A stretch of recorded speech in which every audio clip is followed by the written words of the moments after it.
dental hygienist. Joining us this morning is dental hygienist Trindo from Smile and Style in Marrero to go over some commonly asked or maybe even embarrassing questions. Thanks for being here. Good morning. Okay, good morning. Yes, so when it comes to National Dental Hygiene Month, it's all about education, and that's kind of what you really want to push with this. Absolutely. A dental hygienist is more than just physically removing, tartar and plaque off your teeth. We're really educators, and once we're able to educate our patients, they're better off to be able to have a lifelong healthy smile. Because you were saying it's amazing when you have patients come in who don't know how to properly brush their teeth or how to even floss. It's all about that education and setting them up for success when they go back home. Absolutely. Some people don't even know what's healthy or not normal. So we're here to be able to kind of educate them and be able to let them know that, hey, we're here to advocate for them. So no question is embarrassing or dumb. We're here to help. I love that. Okay, so we're going to go over some of the frequently asked questions that you get. Number one, let's talk about veneers, because apparently that's all the rage right now. Everyone wants to know how to get the perfect smile with veneers. So what do you say to that? Well, veneers are great. They're cosmetic. So first and foremost, make sure that you have a game plan, meaning that you're healthy, your gums are good, no active cavities, and that you're ready to go for those veneers. So they're great to change the shape and the color of your teeth. Okay. Very minimal tooth removal, but just make sure that you go to a dentist that's very highly trained in that, because not all veneers are all the same, and make sure that you have a good game plan. Because it can change the look of everything. Yes. Let's talk about cavities. People want to know, can you get a cavity and not feel any pain? Absolutely. Your tooth has 3 different layers. The very outside layer is very thick, and you can have a break in that layer and not even feel it.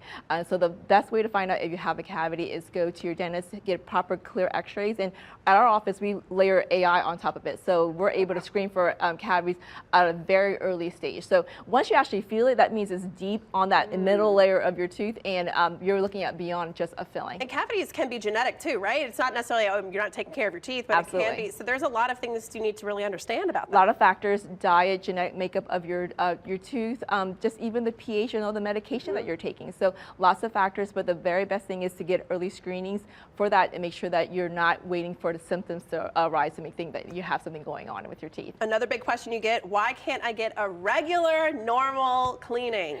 Yes, so a cleaning is really therapy. So it's like saying, a person's healthy and a person's sick. I cannot give those 2 patients the same exact treatment. So when you have someone who has keeping up with their teeth and there's no issues with their teeth, they can have a preventative treatment. But someone who's sick, meaning that they have gum disease or things, separation of their bone, then they're going to need a completely different course to treat that disease. Everybody's different, obviously. Absolutely. We know that. My gums bleed, but I brush and I floss regularly. What is going on?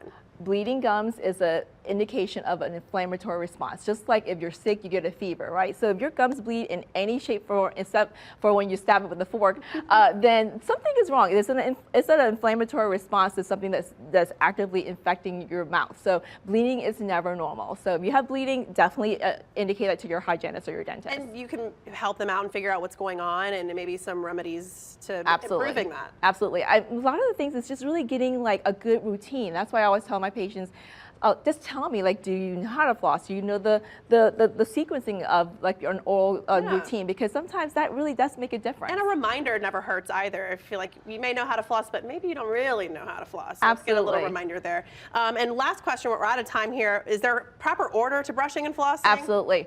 Water pick, floss, brush, tongue scrape. Oh. And if you like, you can do a pH balanced mouthwash. All right, Trindo with Smile and Style from Marrero. Thank you so much for being here. Really good advice. Thanks.